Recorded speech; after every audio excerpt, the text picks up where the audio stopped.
Buenas, profesora Maldonado, le habla Daniela García Román y esta es mi exposición de las vanguardias del siglo XX. Me va a disculpar la velocidad, pero para YouTube tiene que ser súper rápido. Las bases del arte contemporáneo se sentaron a finales del siglo XVIII y principios del siglo XIX.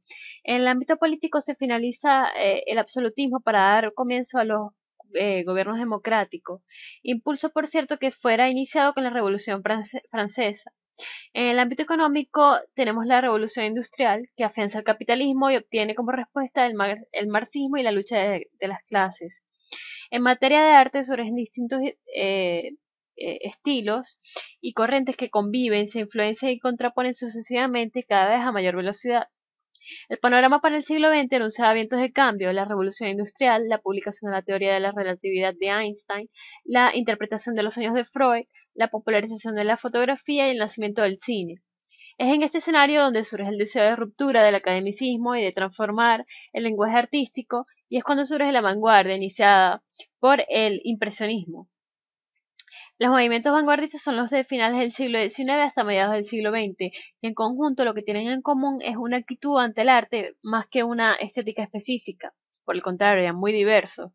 Ahora el arte se centra en las formas y los colores y predomina el inconsciente, el concepto y la idea, por supuesto. La vanguardia es rebelde, provocadora en la mayoría de sus casos, es toda una revolución. Al espectador se le exige ahora una nueva actitud frente a las obras de arte, por tanto, es un poco incomprendida en un comienzo. Las vanguardias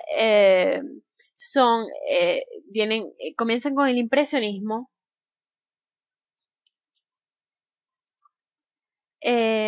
con Manet, siguen con Monet.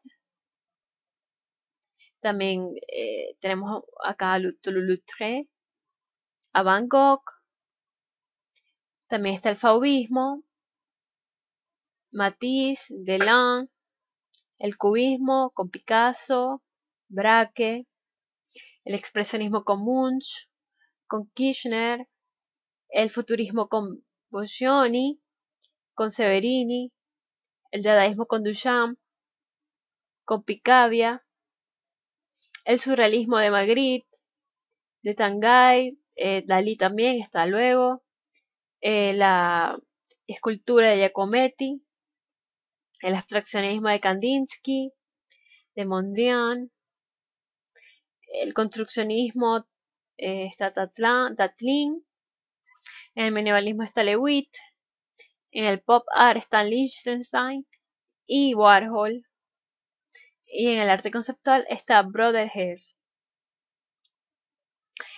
Para el análisis comparativo elegí la obra de Caravaggio, El Narciso, de 1597, y la Metamorfosis de Narciso en 1937 de Dalí.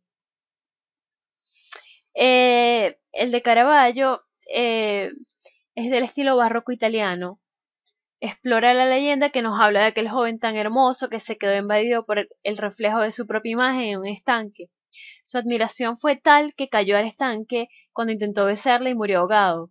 Los dioses le concedieron convertirse en una flor que lleva su nombre, perpetuamente inclinada sobre el agua para poderse contemplar por la eternidad. Caravaggio emplea una composición sencilla para plasmar el tema. Con estas típicas figuras enormes que desbordan los propios límites del marco, esta técnica proporciona una gran cercanía con el personaje, así como una apariencia de fotografía. De esta manera, las figuras de Caravaggio suelen tener un tamaño casi natural, lo que contribuye más aún a la sensación de proximidad con las mismas. El lienzo está seccionado en dos mitades. La parte superior se encuentra el narciso y su cuerpo describe un rectángulo casi perfecto o un arco con sus brazos, su cabeza inclinada.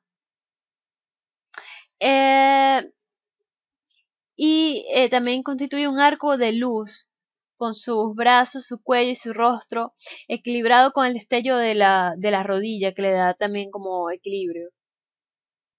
En la mitad inferior le responde en armonía el reflejo del joven, más atenuado, perdido en el estanque, casi que sugiriendo lo superficial de la vanidad, lo superficial de la belleza física. En el narciso existe un solo plano, que es el joven, y no hay más que, solamente hay dos elementos, él y su reflejo. Por esta misma razón es completamente simétrica la parte superior en relación a la inferior. Y si lo dividimos en izquierda y derecha, los pesos de las masas también se hallan en equilibrio con ayuda de la rodilla que está equilibrando acá, en este caso a la cabeza. El joven tiene una típica expresión del arte clásico que es muy serena, es imperturbable. Em, también es evidente la influencia clásica por la temática que viene de la mitología. Y la intención de Caravaggio no era otra que representar la misma escena mitológica de la manera más perfecta y armónica posible, y como Caravaggio lo sabía hacer, con un exquisito uso de la luz y un predominio de la sombra, pero tratada con mucha suavidad. En realidad lo que produce las emociones es esto, ese efecto de luz y sombras, eh, pero nada más allá de eso, es una representación de la escena. La metamorfosis de Narciso, de Dalí, pertenece al surrealismo, como ya lo sabemos, es una composición meramente figurativa, pero con un esquema representativo y real basado en los sueños o el subconsciente, como propone esta corriente plástica del siglo XX. Escogí esta obra porque se relaciona con el Narciso, obviamente, con el personaje mitológico, porque los dos tienen la misma temática, y en este caso la pintura se divide en dos. Del lado izquierdo, en primer plano, está el Narciso sentado a la orilla del agua. Más atrás, en segundo plano, se encuentra un grupo de personajes reunidos. Y por último, en tercer plano, vemos una gruta que ocupa toda la parte izquierda del cuadro. Es como una formación rocosa. Y en última instancia, en último plano, está un pedazo de cielo inundado de nubes negras. Del lado derecho observamos en primer plano una mano gris sosteniendo un huevo agrietado del que nace una flor, el narciso. Al lado derecho de la mano encontramos un perro mordiendo un pedazo de carne y en segundo plano encontramos un mar rojo con una sombra en la mitad. En efecto, los mismos personajes de la parte izquierda del cuadro se juntan con los de este lado. Más a la derecha vemos una estatua clásica sobre un pedestal puesto encima de un tablero de ajedrez. En medio de este mismo plano hay un camino que nos lleva hacia el cuarto plano en donde aparecen unas montañas negras y un cielo azul, una vez más repleto de nubes grises. En cuanto al estudio de la proporción, como bien sabemos, Dalí sigue un estudio de la anatomía clásico y realista en cada uno de sus personajes. Sin embargo, la representación está alterada al darle un efecto de mímesis con el fondo, que también es muy típico de Dalí y lo vemos en muchas de sus obras, pero, y bueno, ya es característico. El narciso, cuyos contornos se reflejan en el agua, yace con la cabeza sobre sus rodillas doblándose, probablemente para morir, según lo describe la Fundación Gala Dalí. En la mitad derecha del cuadro, la imagen del narciso se ha transformado en una mano que sostiene el huevo, del cual surgirá la flor. Los colores de la izquierda, por supuesto, son muy cálidos, dan como una sensación de que está vivo, de que está allí.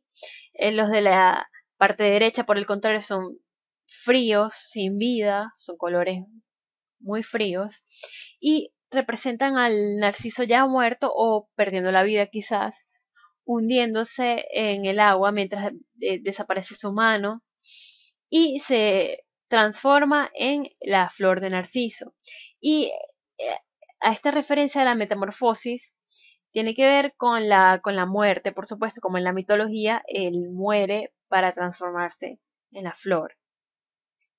Esta idea se refuerza, pues Dalí, cuando explica la obra eh, en un texto, dice que los enjambres oscuros de hormigas y los perros para él eran símbolo de muerte y decadencia en sus obras.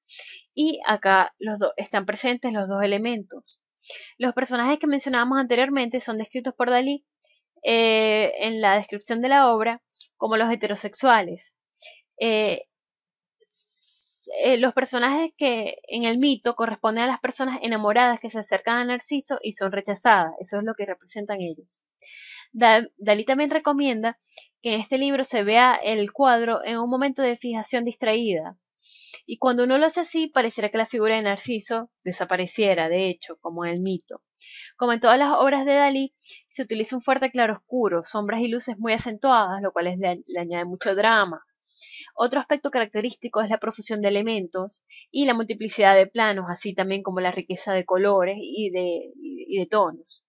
Según se ha descrito, Dalí pintó este cuadro en un viaje a Italia y esta imagen muestra una influencia de los grandes maestros italianos clásicos, por el uso también de la mitología, obviamente, como tema.